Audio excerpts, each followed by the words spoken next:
Hello all, welcome to the CogSci Virtual Town Hall. We'll be starting in 4 or 5 minutes. We're giving those who are just joining us a chance to get comfortable and get set up in front of their devices. We're looking forward to talking with you today.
Hi there, everybody. Welcome to the CogSci Virtual Town Hall. We'll start in about another minute or two, just giving folks a chance to get set up with their devices. We hope you're all doing well, and we're looking forward to speaking with you today.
Hello, everyone.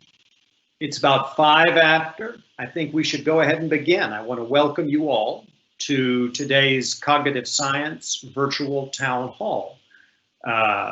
If you have any questions about how to use this software, we've got a chat bar on the side. We encourage your questions. I want everyone to know that we appreciate your time. We had originally planned to hold this event live at the very end of April, but the coronavirus had other plans. So we're glad that you're here, and we're looking forward very much to talking with you today. So the purpose of this event is to allow us to explain to those of you who are considering becoming cognitive science majors what the program looks like, how it works, how you seek entry. We're also interested in sharing information about how to be a CogSci major. That should be helpful to those of you who are already part of the program. We want to flag some things to keep in mind as you select your courses for the coming year. And at the end, we're going to have an open-ended question and answer period. That's where we intend to take your questions about the program, about entry requirements, about some of the recent changes we've made to the program. So feel free to save those questions to the end. But if you have any questions about anything that I say as we ease through the slides we've got prepared for you, use that chat bar on the side. And we've got a crack team who's looking over your questions, and they can get my attention and we can address them if necessary as we go. Okay, so here's what's on our agenda for today. We're starting now with this welcome message and some brief introductions. Once those are out of the way, I'm going to say just a bit about our program, how our various majors and streams work. After that, I'll say just a bit about some recent changes to the program, especially the enrollment requirement changes that many of you will have heard about this winter and spring.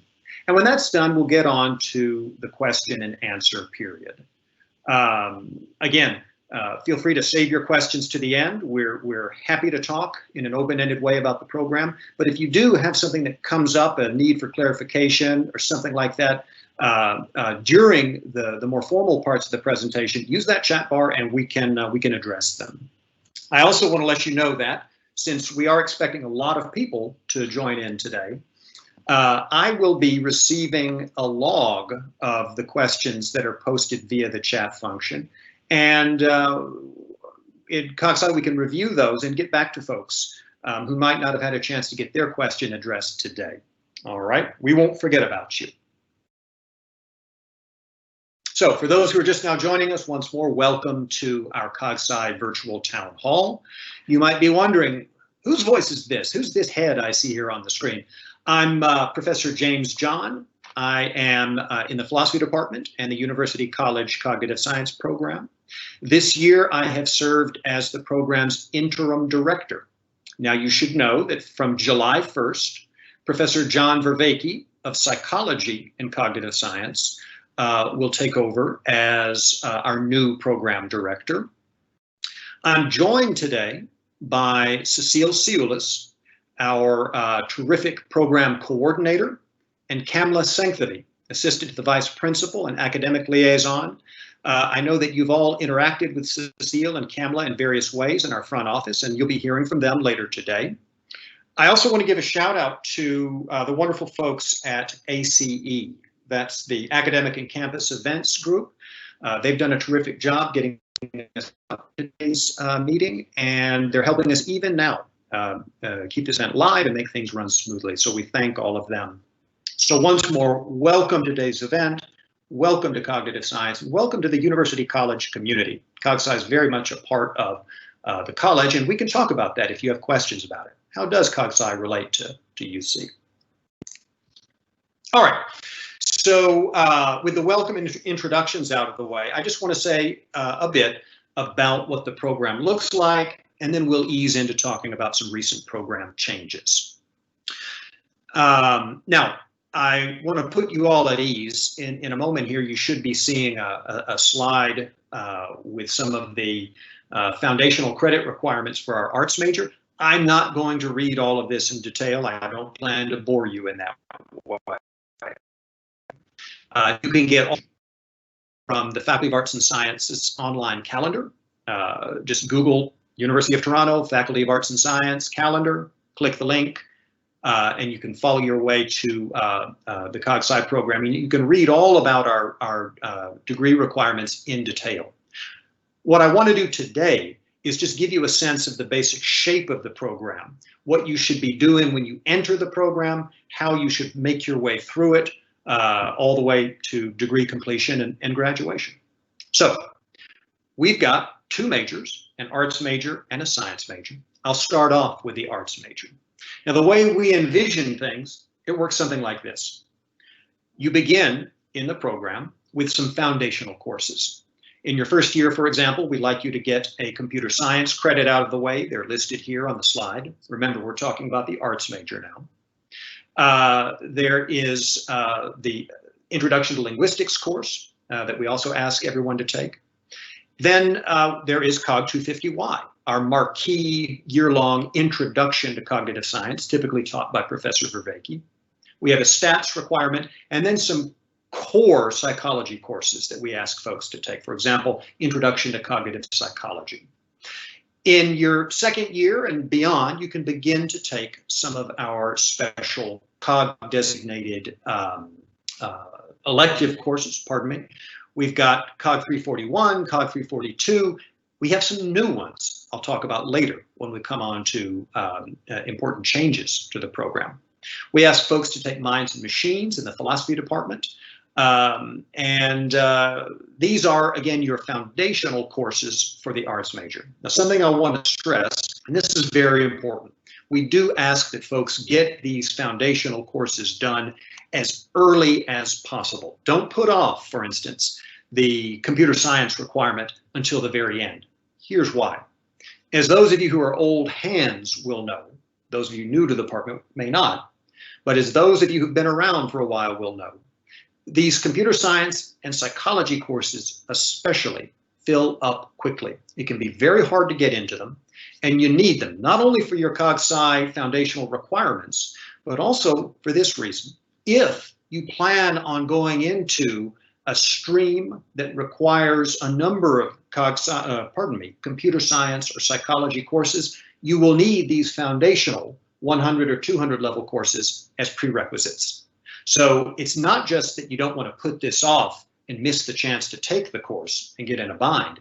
It's also that you need these courses early on in your program of study so that you can open the door to take the higher level courses in those areas, computer science and psychology. So keep that in mind. Now, having talked about the foundational courses for the arts major, let's move on to talk about the streams. Once you've reached your second year and moving on into your third year, you get to specialize a bit. And we offer a number of streams. The arts major has a perception and attention stream, a language and cognition stream, and a thinking and reasoning stream. Now, the thing to keep in mind here is this. What the streams do is organize the otherwise massive, chaotic, hard to understand list of CogSci relevant courses you can take at U of T. The streams organize this mess into some bundles that we hope are helpful to students. So if you look at the slide you see before you now, or if later in your own time, you check out the complete listing at the calendar, look at that perception and attention stream. What you'll see here are a range of perception and attention relevant courses you can take. So if you want to do the arts major with a focus on those aspects of CogSci that have to do with perception or consciousness, attention, and so on, what we ask that you take is Phil 232, Psych 280, and then 2 credits of any of those courses listed there before you. And I, Professor Vervaeke, starting July 1st, and Cecile, we're happy to work with you when it comes to which of these courses to take, and if you have difficulties getting into any of them. Okay, so these are our streams for the arts major. If you're having any questions, please feel free to jump in via the chat bar, and off we go. So with the streams out of the way, let's talk about the final element in the arts major. This is your capstone experience. The thought is that early on, you take a bunch of courses together as cognitive science students, COG 250Y, for example. Then you all go your separate ways. You explore your particular interests within the field. You may have the chance to come together in various elective courses, but when you finish, before you go out into the world with your CogSci knowledge, we ask that everyone take a 400 level seminar course. These are high level learning experiences where you get to do really advanced cutting edge CogSci work in a small group setting with your CogSci major peers. We've got two of these that arts majors typically take, Cog 401 and Cog 404.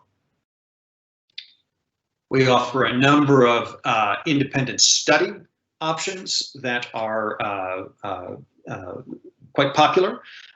Something to keep in mind regarding those is that if something, comes up and you're unable to get into exactly the capstone course you like, it's an easy matter to work with one of us to get you set up with a faculty mentor so that you have the opportunity to do some kind of advanced research project as an independent study.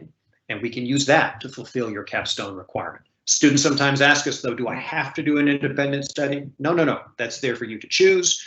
Those capstone seminars, 401, for example, that's the way you want to complete your arts major. All right. So with the arts major out of the way, the science major is easy to talk about. Why? Because it has the same basic structure. You take some foundational courses early on in your program of study. Again, you can see here some basic computer science requirements, though there are a few more here for a reason we'll get to in a moment. Cog 250Y, your stats course, intro to cognitive psychology, minds and machines, and so on. Okay. Now, what I want to flag here is this. Take a look at that bit of fine print at the top of the slide. This is from the calendar description. It says, note that some computer science courses have unlisted or prerequisites. So please consult the course calendar. Computer science, we often joke, is a major where to take any one class, you have to take all of the others. So do be mindful of that.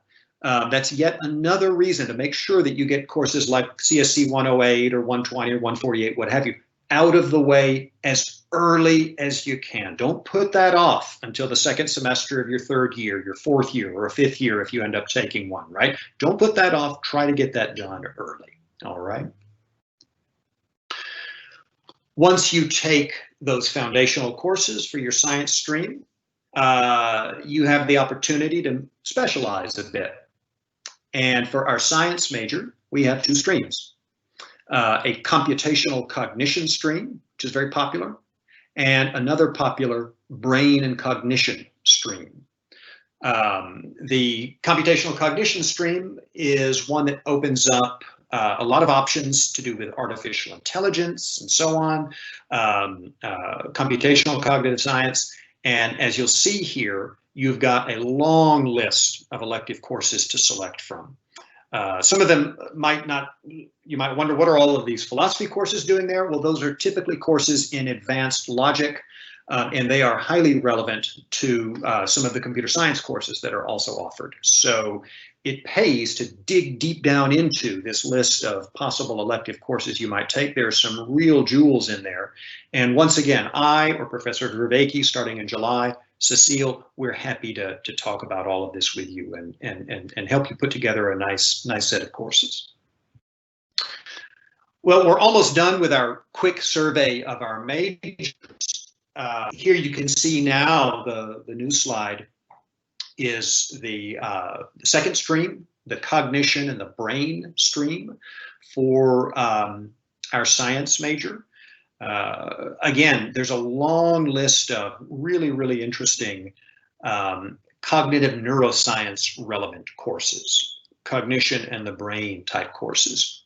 Now, for those of you who are completely new to all of this, you might be wondering, how do I know which major to choose, and how do I know which stream to choose? Now, this is something we can talk about later during the Q&A, but I will address it briefly now. If cognitive science is interdisciplinary thought, and if cognitive science approaches these topics by viewing cognition, mentality, as a kind of information processing, then the question arises, well, what does all of that information processing? A prominent view is that it's the brain that does it, all right? So if you find that your interest in cognitive science really lies in how something like our physical brains could pull off these incredibly complex information processing structures so as to generate thought and consciousness and so on, stream 2 in the science major is probably for you. If you find that what really interests you about this field is not so much the way the brain implements cognition, but the computational structure of the information processing itself, right? What is the brain doing when it makes vision possible, or learning, or acquisition of a first language? Then you might be interested in the computational cognition stream from the science major, or one of those streams under the arts major, the one on perception, for example, or language, or the one on reasoning, thinking, and problem solving, okay? So when you become a cognitive science major, you're not choosing this one thing. You're opening a door that lets you into a kind of room that opens onto yet other rooms. You can focus on perception, computational modeling, artificial intelligence, language in the mind, how the brain makes all of this possible. That's where the streams come in. So think about what you're interested in. If you've already taken Cog 250, think about which parts of that course most captivated you, which parts bothered you the most, which parts really made you want to study more or prove that one person wrong. That's how you can think about which one of these streams and which major to take. All right, so let's wrap up this lightning tour of how our majors work. Just as the arts major culminates with a capstone experience in a 400-level seminar, pardon me. Likewise, our science major culminates with a capstone experience. And here we have a number of dedicated 400-level seminar courses, COG 402, COG 403, and COG 404. Okay. Again, if you go to the faculty's calendar page on cognitive science, you can also see a complete listing of all of our courses. That listing spells out basically what the courses cover, what their prerequisites are, and so on. Again, just as we have those independent study options, COG 498, COG 499, with the arts major, we've got them with the science major as well.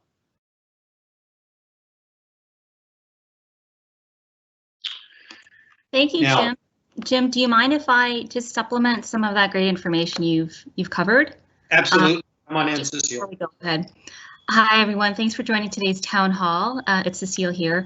I'm just going to add a little bit of supplemental information from the types of questions that have arisen from the front line. Jim is absolutely right in emphasizing why sequencing is extremely important in order to kind of expedite your navigation through the program and meet your program requirements. Students are often disappointed that they don't meet the prerequisites for up-year level courses. The program's advice is that by following the sequencing, so following very carefully the year 1 to year 4 recommendations through the calendar, you will most likely meet the prerequisites for upper level courses. And as Jim mentioned also, you'll be able to get into the courses without disappointment earlier on in the program versus later on, and then extend the length of completing your degree. Another thing regarding streams is that some students, and these are for students that are entering the program, they have not yet declared a program. A stream. So for the arts, there are the 3 streams that we're talking about, and in the science, there are the 2 streams.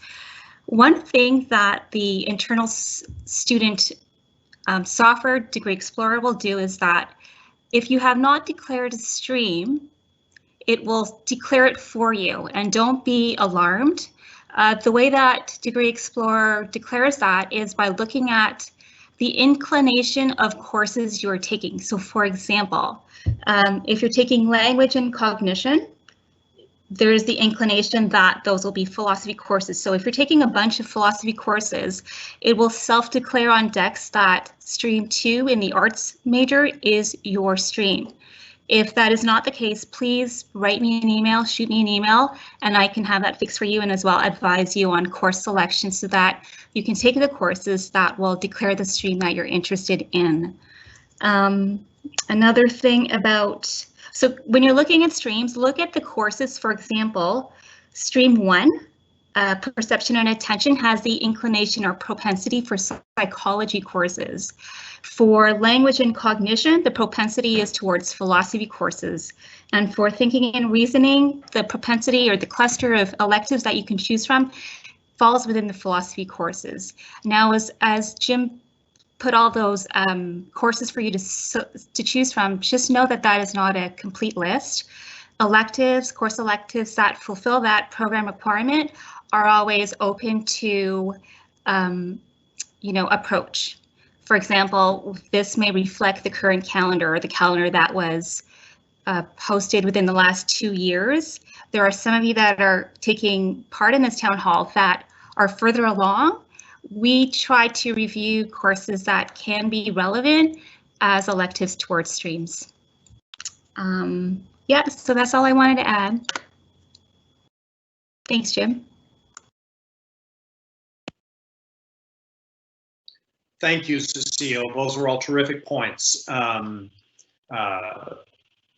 Especially the point about there being further courses that might be relevant beyond the ones that are listed. Thank you so much. Just picking up where Cecile left off, here are a couple of final points that you want to make sure you keep in mind. You're responsible for checking the and prerequisites for all courses, and do not forget, not all courses are offered on a regular basis. So you'll want to make sure going into any particular course selection period that you've got a good sense of what's likely to be offered. And if you have any questions, please do contact us. These slides, by the way, I should have made this clear earlier, excuse me. These will be available for you to access. This information here is in the slides. It's also on CogSci's webpage. And if you have any questions about the program, selecting courses, etc., you can reach out to us at the email addresses given in the previous slide. You can also use the cogsci.director email address. And I've given that now because when Professor Vervaeke comes in July, that's the address that he'll be using for CogSci Business. So these are just some remarks on how to think about your CogSci degree, and remarks about some important things to keep in mind as you plan your course through the program of study and as you select the courses you're going to take. Now, the final part of the formal presentation part of today's event is some news, some changes, important changes to the program that we wanted to share with you. And the two changes, the two kinds of changes that I wanted to share with you are, first, some news about some new courses we're going to be offering in the future, and then some changes to the enrollment requirements for our 2 degrees, the arts major and the science major. So let's start with the courses. We just got approved, this is hot off the presses, 2 new 300 level COG elective courses. We have COG 344H, Issues in Cognitive Science 4. This course is dedicated to language and communication. And we have a new course, COG 345H, Issues in Cognitive Science 5, Cognitive Science and Society. Now, old hands will know that we already have 300 level courses on a number of other topics. We have a 300 level course, this is COG 341, on perception. We have a theoretical foundations course, that's 342. We have a computational course, 343. Now we have a course dedicated to language, this is our new 344, and a course on the implications of cognitive science research for moral and social and political issues. This is 345.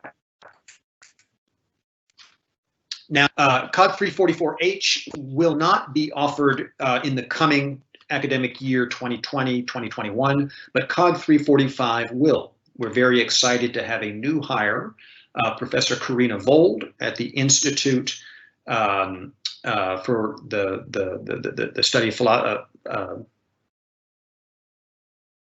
I suddenly am having a brain freeze moment and cannot remember what the Institute's full title is. This is that wonderful institute on campus that studies the history and philosophy of science and technology. I think I just got it. The Institute for the History and Philosophy of Science and Technology. Sorry. Anyway, Karina Vold, she's just joined our U of T community, and she's going to be teaching COG 345H for us on a regular basis, and that should be a really, really interesting course. She'll be offering that course in the winter term this coming academic year. So we're very excited about this new development. This will allow our 300 level courses to end up being a little bit smaller than they have been over the last few years. That means that everybody in a 300 level course will get a more intimate learning experience. Instead of having maybe 60 people in the room, we'll have fewer, and that will mean a very different and I think much improved experience in the course. And obviously with these two new courses up, we've got an ability to cover at that level a broader range of topics. They should be really, really cool. The last thing I want to talk to you about is the second big change, and this is the change to our enrollment requirements. I know that some of you have heard about this. We've gotten some questions already from folks via email, even back before the quarantine time started. So if you have questions, comments, concerns, please type them up in the chat bar or sit tight. We're about to get to the Q&A. We want to hear from you. So in the past, the cognitive science program did not have any kind of limitation on its enrollment. The change that we got approved this year makes enrollment limited. I'm going to read to you the slide that you can see before you. This is taken straight from the calendar description of the program. In order to become a CogSci arts or science major, a student must have completed 4 credits and must meet the requirements listed below. That is, the student must finish COG 250Y with a minimum threshold grade, or the student must have taken 1.5 credits in computer science, linguistics, philosophy, psychology, with a minimum grade average based on those 1.5 courses. Now, a couple of points to make sure that this is fully clear. When we decide, when we make our enrollment decisions, we go with the student's best case, okay? So suppose you took COG 250Y, but you also took 1.5 additional credits in computer science, linguistics, and philosophy, let's say, right? We would look to see whether you meet these new enrollment requirements. We would look at the highest of the two.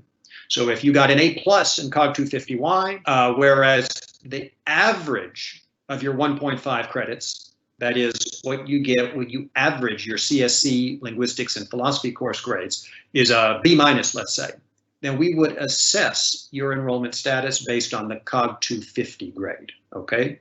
Another thing worth pointing out is that if, say, you did not take COG 250Y, but you did take 1.5 credits in psychology, linguistics, philosophy, computer science, what have you, no more than 1 credit, that is 2 half courses, can be from any one of the listed course designators. So, for example, suppose you did not take COG 250Y, but you did take 1.5 credits in computer science, but no linguistics courses, no philosophy courses, no psychology courses. In that case, you would not, at least in this cycle, be able to enroll in one of our programs because you do not satisfy these requirements, right? Though you did take 1.5 credits, all 3 of them came from one of the listed course designators. The purpose for this, the rationale for this requirement, is to get folks seeking enrollment on the basis of having taken a number of different CogSci relevant courses. Take COG 250Y and see if you like it and want to consider becoming a major. Take a computer science course, a philosophy of mind course, a psychology course, and see if you like it or are interested in becoming a major, okay? Now, there's probably going to be much more you want to hear about this, and I'm happy to answer all of your questions. I want to speak mainly, though, to the question, why are we doing this? Why did we make this change? Well, the reason why is because the program has been so successful. 5 years back, when CogSci became a university college program, our overall enrollment, the total number of students in our two majors, was much smaller than it is today. But we've got a lot of good instructors. We've got fantastic staff. We have wonderful support from the college, and the program has just grown. It grew beyond our wildest expectations, and that's wonderful. Trouble is, we can't continue to deliver the courses that we've been delivering at the level of excellence that you've grown accustomed to unless we get some of that growth under control. So we've instituted this limited enrollment program so that we can manage that. Now, the thing to keep in mind is this. The minimum grade for COG 250Y, or those 1.5 credits, is not determined in advance. It's not as if there's some curve that people have to meet to get in. That just gives us the flexibility to make our decisions based on the number of spots we have available each year, okay? If you have taken COG 250Y or some of these other courses, computer science, linguistics, and you've done a great job and worked hard, terrific. That's exactly what you should be doing, and I wouldn't be too concerned about this change. Let's see. I think that brings us to the end of the formal presentation part. I'm sure you've got questions, comments, and we're happy to address them. Cecile, did I leave anything out to do with the new courses or the enrollment requirements? Hi, Jim. Thanks. That was great. I think I'm just going to go back a little bit to the eligibility for program admissions. Jim covered everything you need to know about us.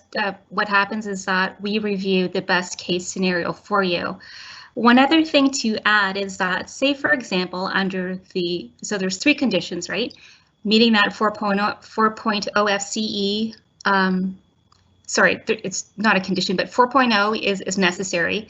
And then the COG 250 entry or the 1.5 credits in those relevant categories. Now, for example, if you took 2 credits in CSE, LIN, PHL, or Sci, and say you took, we would still filter the best 1.5 of those categories, so long as no credit exceeds that 1, like no course exceeds the 1 credit in a specific category. So we would, if you took 1 FCE and CSE, we would take the best course in CSE for review. Actually, that's the way it's filtered by Central. So, you know, if you have questions regarding the various scenarios, just know that the database has been designed to filter the best case scenario with the conditions we've set it for. And the other thing that may arise is for those that are asking about, will my summer courses count towards eligibility for entry? At this point, if you are taking a summer course, you are eligible to apply to round 2.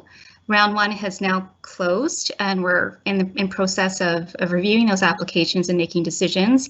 But currently, if you have enrolled in round 1 and you're taking a summer course, the course that would be subject to review would be listed as IPR, in progress.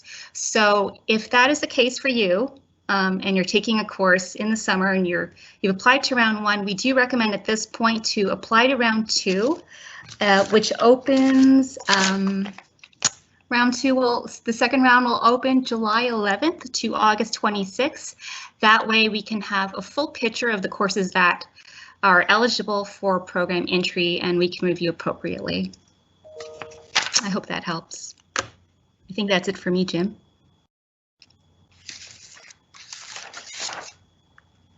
Terrific, thank you, Cecilia. The material for course and round 1 versus round 2 enrollment, that was especially helpful. Thank you so much for that. Yeah, so if there's anyone who's just now joining us, we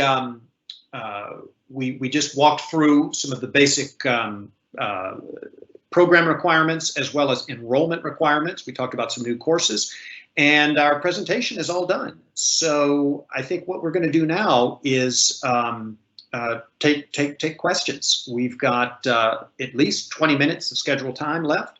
So yeah, let us know. What are you thinking about the program? What are your questions? What are your concerns? What are you worried about? How are you doing out there? Hi, Jim. We do have a couple questions that have come in. Yeah. And I shall be publishing it right away. Super. I'm looking at them now.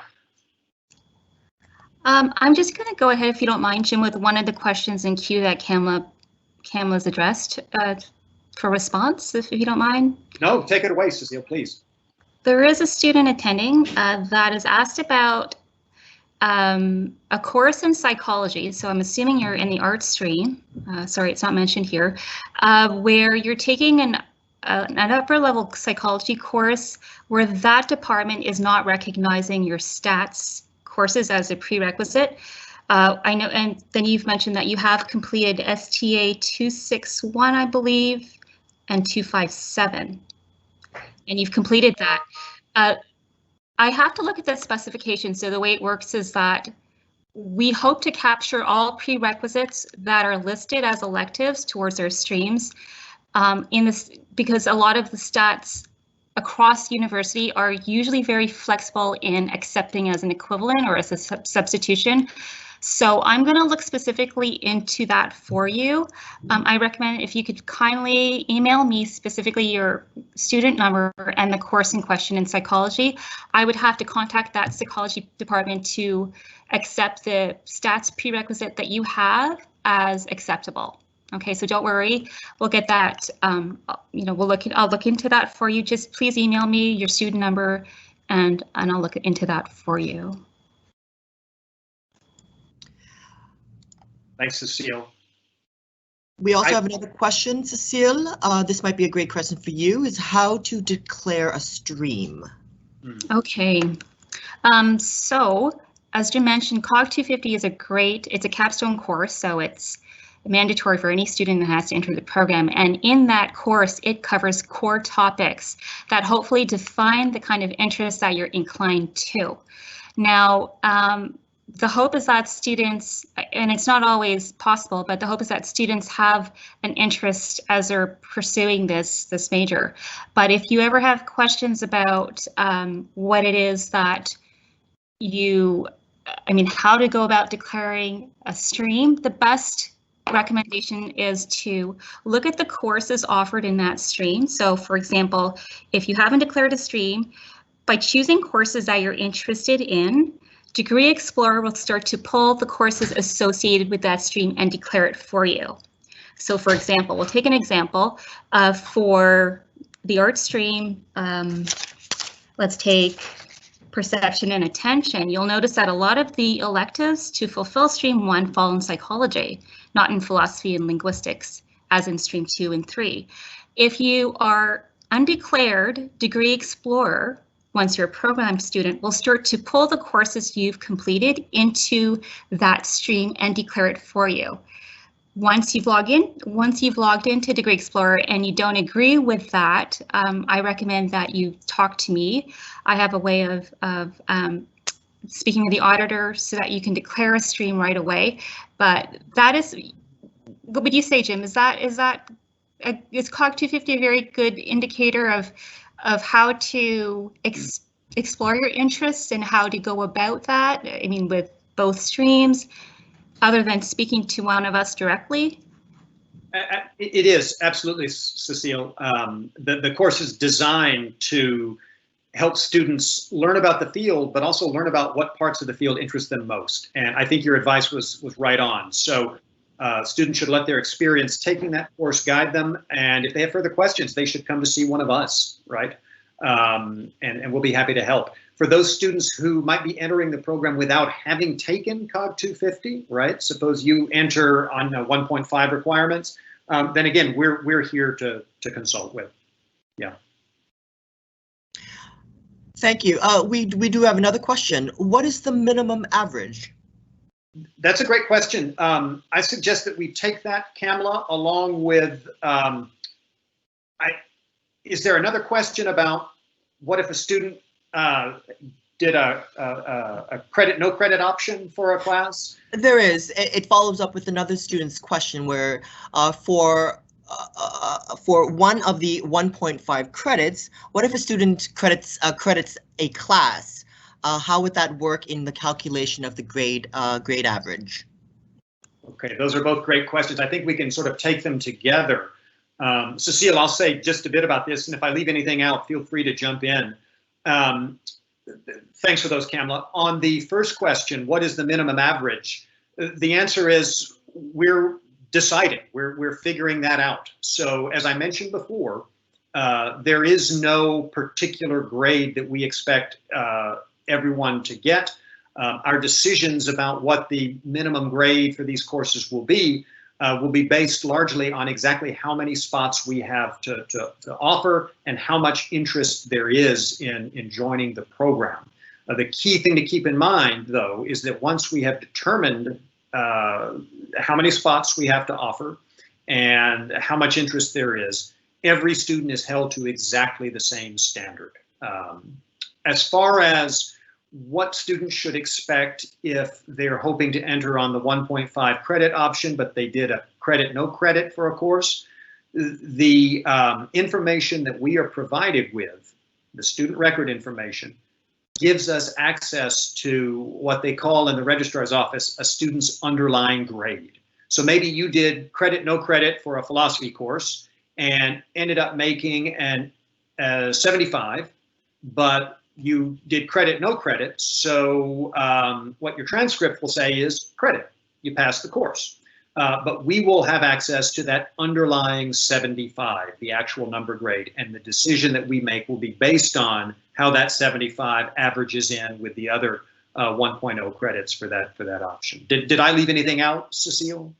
No, I think that's excellent, Jim. I think, yeah, that's excellent. I think to simplify it for students, so for example, this credit, no credit was put in place specifically not just for, I mean, yes, it will affect program entry for type 2 and type 3 programs, but generally it was to also put in place students that were graduating, that you would not lose that credit count for your general BA or BSc. Now, programs have the jurisdiction to use the ability that is now put in place through Central to view these final grades in courses that were declared as credit.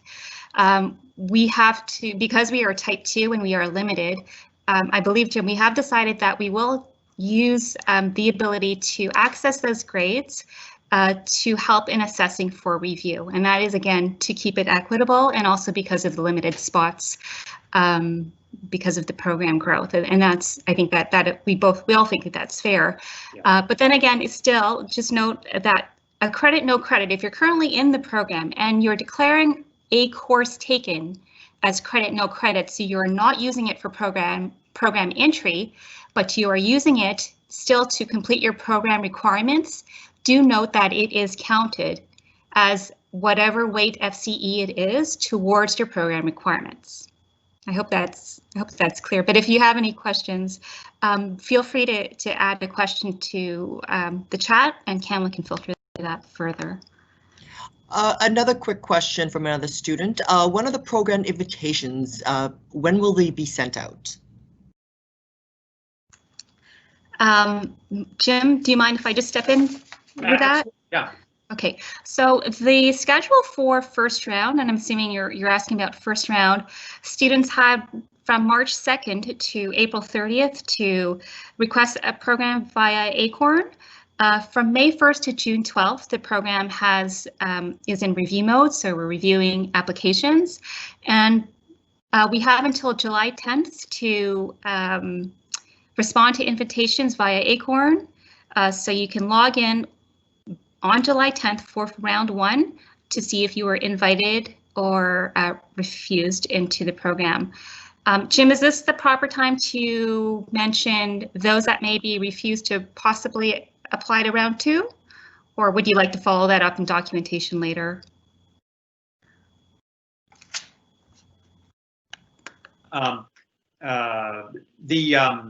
there are 2 enrollment rounds. Many students might not know this, and what Cecile is referring to is this. We will hold open a certain number of spots at the end of this first review, and there may be students who do not make it through and receive an invitation in this first round early in the summer, and they will receive messaging from us to go ahead and seek entry later in round 2. That comes up in August, and then those students who gain entry in round 2, they will have their deadline for accepting that offer will be in September. Did I get the timing right on that, Cecile? Yeah, that's correct. Correct. Okay. For just specifications, the second round begins July 11th to August 26th. We will review round 2 applications from August 27th to September 9th. And then students have the ability to check the status of their application from August 27th to September 23rd. One thing to note, if you are a round 2 applicant, as you can see, the last day for us to the last day for us to review is September 9th. And if we don't know what the fall term dates are confirmed as, but if it is typically as it is, non-COVID situation, you would notice that September 9th is the week school begins. So I just want to make a quick note that don't be disappointed if you don't get into the courses that you were hoping to get into because priority lifts sometime in August. At that point, if you need help with course selection and planning, please feel free to drop me an email and I can help as much as I can. Excellent. Thanks, Cecile. We do have sort of 2 questions that are somewhat related in regards to any discrepancies in regards to course requirements or prerequisite requirements being different. One is in regards to, for example, there are a few derivations from the official course requirements that many of us know are de facto allowed, in that taking CSE 148 without CSE 108 or taking Stats 247 for the stats requirements, but are still confusing. Are you planning on updating these requirements and the others in regards to the prerequisite for Stream 1 about updating? Yeah, thanks, Cam. Those are both great questions. So I'll take the first one to start off. The student who's asked this is absolutely right. We do quite often allow students to satisfy certain requirements with courses that aren't necessarily listed in the calendar. And the reason for this is that we want to leave ourselves and students leeway to make their way through their program requirements in a way that's responsive to the specifics of their own situation. So, for example, suppose you arrived at U of T as a transfer student and you took a stats course at your original institution. That was a terrific stats course. You passed it and did a great job. We're not going to ask you to take the stats requirement that's listed in the calendar. We will allow the stats course you took at your other institution, provided you got official transfer credit from U of T, we'll allow that to count. We'll do similar things for students who start off at U of T. For example, psychology offers its own in-house stats course. Many of our majors offer stats courses, and they're in some ways more or less equivalent in content to Stats 220. So we're not going to ask you to take 2 stats courses unless you want to. So on a case-by-case basis, in consultation with Cecile or the program director, students can ask whether other courses they've taken, ones that might not show up in the calendar description, can count as program requirements. And in a case-by-case basis, often meeting with the student, we will make those decisions. So yeah, we often do allow substitutions and changes and things. The reason why we don't show that in the calendar is that, well, the calendar is supposed to give you kind of a snapshot of what the basics look like. It'd be too complicated to put all of this other stuff in. As far as the discrepancy between degree planner and what you see in the calendar or on our website goes, this is something that we've heard about from students before. It's a known issue. My view from the interim program director's chair it looks like this. If you are ever in doubt about a program requirement based on some mismatch between what you see in Degree Planner and what you can see on our website or in the calendar, shoot us an email and we can clarify for you exactly what the deal is. My understanding is that this gap exists because there's often a lag between what gets approved and that's put into the calendar and what shows up on Degree Planner. Cecile, if I left anything out on that, is that more or less correct? It is, and I'm just going to reiterate on the last point, just to clarify for students, and it's only because I have access to Degree Explorer, and so I'm able to give you some insight into this. The year you enter the program is the calendar year that is snapshot on your Degree Explorer. So students that are in their third year were following the calendar 3 years ago. They look at the calendar that's posted on FAS and it's showing additional courses that it's removed courses that they know are located on their program requirements in Degree Explorer. So I want you to note that what you see on Degree Explorer is the program calendar the year you entered the program. Students always have the ability and freedom to change their degree requirements to reflect the current calendar. And that's done via email, and then I communicate with the auditor at Degree Explorer, and that's done. So there's no problems there. But in that is why there is such the electives portion is an incomplete list, because we can't capture the last 20 or 15 years of CogSci courses we've offered. Some are on a rotational basis, some have been removed. It's a collaborative program, so we're not always, it's an incomplete list. And so Jim's absolutely correct. If you feel that there is a course that could be considered as an appropriate substitution or equivalent towards a program requirement, do write us.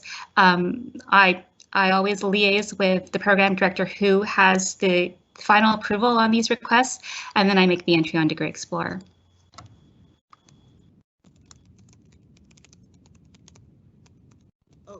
About that, I was just sort of typing out. We do have a question in regards to a CSC course, CSC 384. There was a note saying permission of the cognitive director, and the student was wondering whether that has been corrected or the situation about that course. Yeah, thanks, Kamala. That's a good question. So this often comes up. That's an artificial intelligence course. It's very popular. The reason why there's that note, permission of the CogSci director, is that the course is, again, very popular, and it's highly subscribed in computer science. And not only that, but the course has a number of prerequisites that are really quite advanced CSC courses.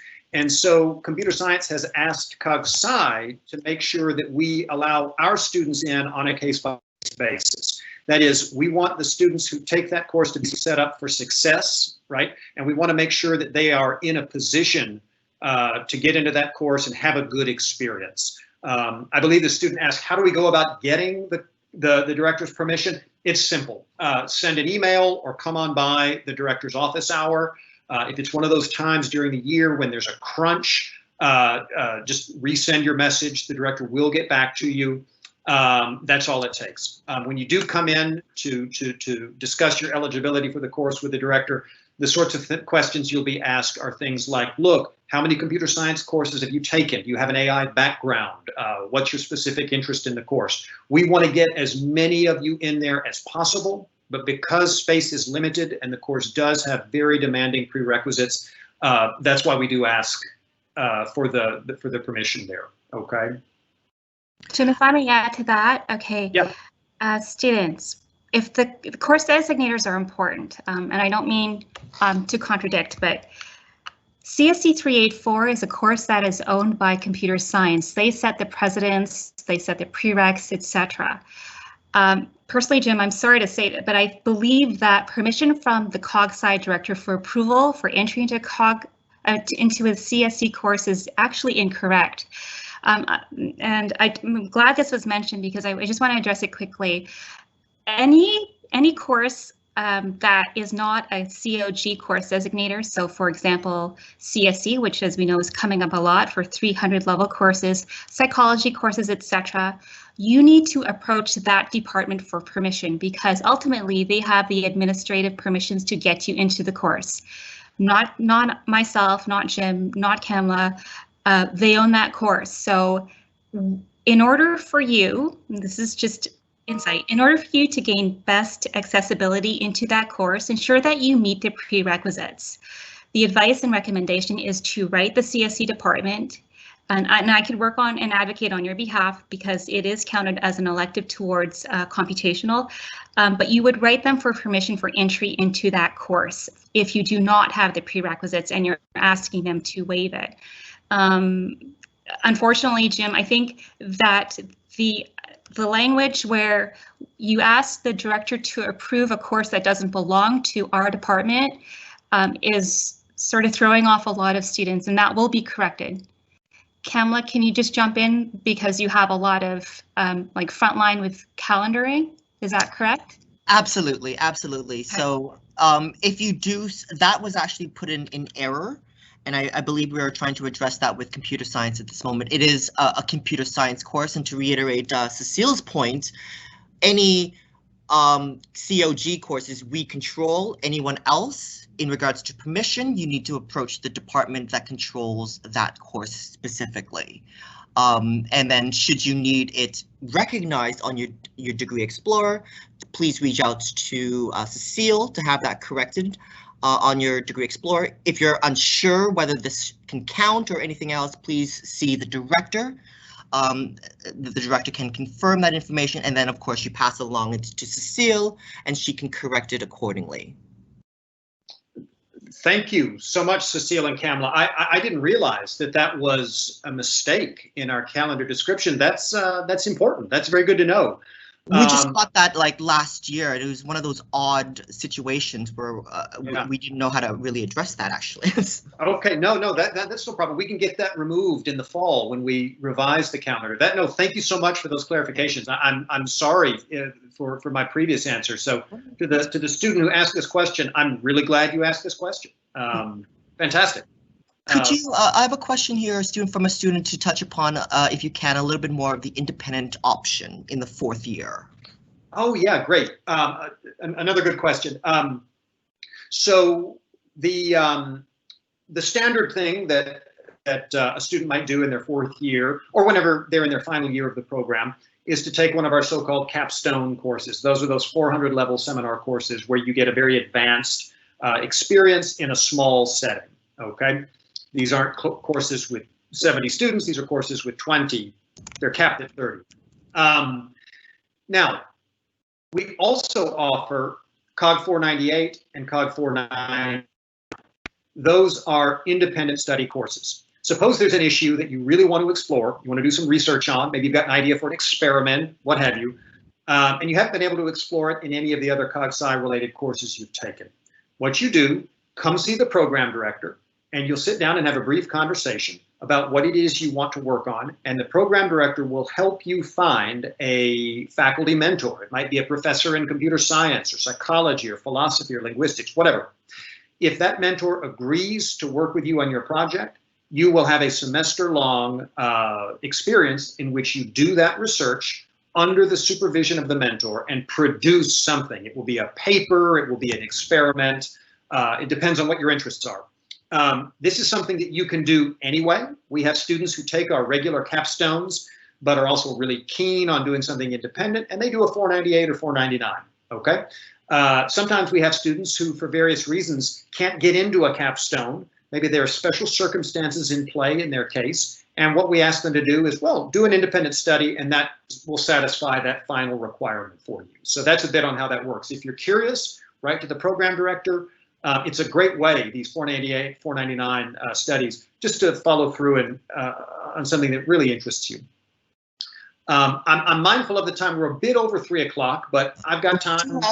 If you don't mind, we do have one more question. I think I've addressed all the other questions beforehand. We do have one more question. A student brought up, Historically, COG 250 has had a lower class average. Do you take into account the difficulties of COG 250 while determining the eligibility of the program as opposed to using the 1.5 credit, the 1.5 credit entry eligibility? Yes, thanks, Kamla, for bringing that to our attention. Terrific question. The thing to keep in mind here is that a student's enrollment status is based on whichever is higher, their COG 250 mark or their 1.5 credit mark, okay? And so the first thing that means is that even if you weren't happy with your COG 250 mark, that doesn't necessarily mean anything when it comes to whether or not you'll gain access in one of our enrollment rounds to the COG degree. Because if you took 1.5 other credits worth of other courses, pardon me, that mark turns out to be higher, the average of those courses turns out to be higher than what you got in COG 250, that is what would decide whether you meet the enrollment requirements or not. So we go with the higher of the two if you meet both, right? The other thing to keep in mind is that even though we are seeking to control growth, we do have space in the program for students. And so we're able to bring in, even those students who might have received a mark in COG 250 that they feel isn't the best mark they'll ever receive. So I wouldn't be too concerned about these things. We understand that different courses have different histories in terms of, what the marks look like. So I hope that's helpful. I hope that speaks to the question. Thank you. Well, if that covers all of our chat questions, I think that brings us to a nice close. I do want to say one final thing before you all head your separate ways. We are living in extraordinary times. We're dealing with a global pandemic. The COVID-19 situation has turned everything upside down in our lives, in your lives, and in the life of this program. We're working very hard right now, not just at enrollment and bringing new folks into our two majors, but at preparing a suite of COG-Sci courses that will, furnish good learning experiences this fall. So I urge all of you to stay close to your U of T email so that you can be updated over the summer with any news relevant to, how the courses are going to go. And in the meantime, if you have any questions about anything we've covered today or anything COVID-19 related and how that bears on how our classes will work starting in September, don't hesitate to reach out. These slides will be made available to you and we'll get a log of these questions. If there's anything we might have missed, we can get back in touch. So I want to thank Cecile Ciulis and Kamla Sancthavi for their terrific input today. I've had fun. This was great. And I also want to thank once more the academic and campus event staff, especially John Santiago. They did a wonderful job facilitating this. Have a great weekend and a lovely summer. Bye-bye, everybody. Thank you.